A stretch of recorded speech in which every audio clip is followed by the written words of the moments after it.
Hello friends, आपका स्वागत है हमारे चैनल मनभावन संगीत और ज्ञान गंगा। फ्रेंड्स, हमारा परिचय, मैं रवीश कुमार गौड़, भारतीय वायुसेना से retired senior non commission officer, और साथ में है मेरी वाइफ सर्वेश। तो दोस्तों, आइए आज हम आपको लेके चलेंगे एक भारत भ्रमण यात्रा पर, जो कि बहुत लंबी यात्रा होगी। इसमें कि लगभग 13 प्रदेश पार होंगे। दोस्तों, यह सफ़र 10,000 किलोमीटर से भी ज़्यादा लंबा होगा। फ्रेंड्स, आप सोच सकते हैं ये बहुत ही रोमांचक यात्रा होने वाली है, जो कि नई दिल्ली से सेंट्रल इंडिया में होते हुए उधर गुजरात और द्वारका, भेट द्वारका से लेकर सोमनाथ, उधर सोमनाथ से लेकर के आखिर में इधर साउथ को एंड जो कि तमिलनाडु और गोवा टच करते हुए रामेश्वरम, धनुषकोडी, कन्याकुमारी और वहाँ से वापसी होगी। दोस्तों, हमारी इस तीर्थ यात्रा में लगभग 8 ज्योतिर्लिंग कवर होंगे और बहुत सारे शहर और 13 प्रदेश मिलाकर के पार होंगे। और फ्रेंड्स, ये हमारी यात्रा का आज ये 25वां दिन है। यात्रा बहुत लंबी हो चुकी है, एक अजीब तरह की एंग्जाइटी हो रही है, घर वापस जाने की भी है। और अभी हमें यहाँ से हम कल रात बेंगलोर आ गए थे और बेंगलोर से आज हम होसपेट तक पहुँचे हैं पूरे दिन की यात्रा करने के बाद, जहाँ होसपेट में हमें एक रात को नाइट होम स्टे मिला था। उसके बाद में हम आज सुबह हम्पी के लिए दर्शन के लिए निकले हैं और इस समय हम एक अदृश्य साम्राज्य के अंदर प्रवेश कर चुके हैं। फ्रेंड्स, हम्पी शहर का नाम पुरानी तुंगभद्रा नदी का पुराना नाम पंपा से लिया गया है, इसलिए हम्पी नाम कन्नड़ में इसे हम्पे बोला जाता है, जिसका अंग्रेजी से अपभ्रंश होकर हम्पी हो गया।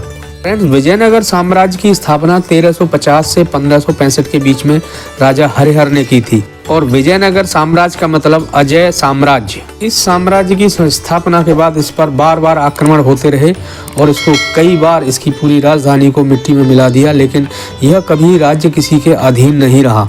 और फ्रेंड, जैसा कि आप देख रहे हैं, इसके मंदिरों को देखकर अंदाजा लगाया जा सकता है कि यह साम्राज्य कितना भव्य रहा होगा। और ये आज यूनेस्को की वर्ल्ड हेरिटेज साइट में से एक माना जाता है। फ्रेंड्स, ऐसा माना जाता है कि हम्पी रोम से भी ज़्यादा समृद्ध था।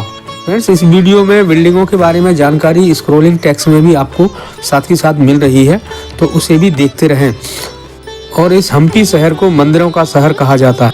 फ्रेंड्स, हम्पी पर कृष्णदेव राय ने शासन 1509 से 1529 ईस्वी के तक किया और महाराजा कृष्णदेव राय के समय में किसी की भी हिम्मत इस साम्राज्य को छूने की नहीं पड़ी। और हम्पी साम्राज्य के अंदर आंध्र प्रदेश, कर्नाटक, महाराष्ट्र के बहुत सारे राज्य इसके अंदर आते थे। लेकिन फ्रेंड, जैसे ही महाराजा कृष्णदेव राय की मृत्यु हुई, उसके बाद में 1565 में बरार, गोलाकुंडा, बीजापुर, बीदर, अहमदनगर और बरार की मुस्लिम सेनाओं ने इस पर क्रूरतापूर्वक आक्रमण करके इसको नष्ट कर दिया। और फ्रेंड, आज वो खंडहर अपने भव्यता की गवाही दे रहे हैं, जैसा आप देख रहे हो। फ्रेंड, बहुत ही भयंकर लूटपाट और क्रूरतापूर्वक ये युद्ध हुआ। फ्रेंड्स, ये युद्ध ये अपनी दुनिया का सबसे क्रूरतापूर्वक हमला था, जैसा कि दिल्ली में अहमद शाह अब्दाली और नादिर शाह ने किया था। उसके बाद यहाँ की गद्दी पर राजा सदाशिवराव बैठे और उनके साथ भी बहुत सारे मुगलों के साथ युद्ध हुए, लेकिन उनकी टुकड़ी में जो मुस्लिम योद्धा थे, उस सेनापतियों ने से ही उन्होंने बगावत कर दी और उसकी वजह से ये युद्ध उनको हारना पड़ा। और युद्ध की इस स्थिति को देख करके राजा सदाशिवराव इस पूरे धन संपदा के साथ में यहाँ से अदृश्य और गायब हो गए। फ्रेंड्स, दक्षिण की विजयनगर की सेना उस समय दक्षिण की सबसे अजय सेना मानी जाती थी। फ्रेंड, लेकिन जो 25 दिसंबर 1965 को जो युद्ध तल्लीकोट में हुआ, वो विजयनगर की आखिरी तारीख बन गया। इसके बाद सदाशिवराव और उनका शाही परिवार पेनकूट में, जो आज के नाम से अनंतपुर के नाम से जाना था, वहाँ पहुँच गए।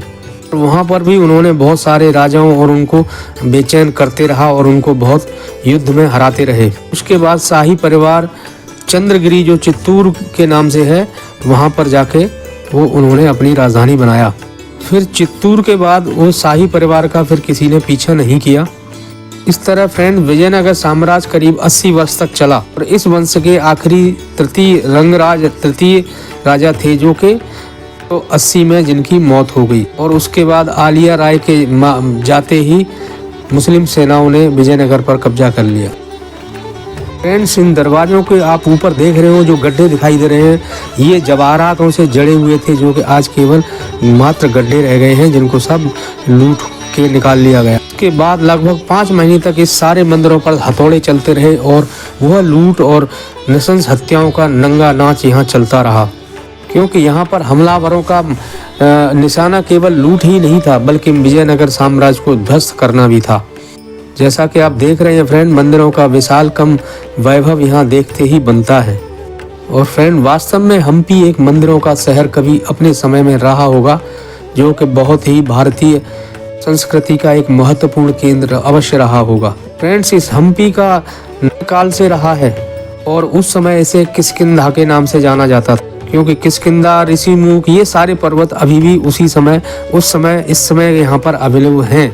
और उन पर्वतों को देखने से अवश्य ही लगता है कि वास्तव में ही एक रामायण काल में ये पर्वत बहुत ही महानतम अपनी इतिहास पर रहे हों। और फ्रेंड्स, ये वही जगह है जहाँ पर हनुमान जी की भेंट सुग्रीव और बाद में बाली से हुई थी, और किष्किंधा जो पहले बाली और बाद में ये सुग्रीव का राज्य था।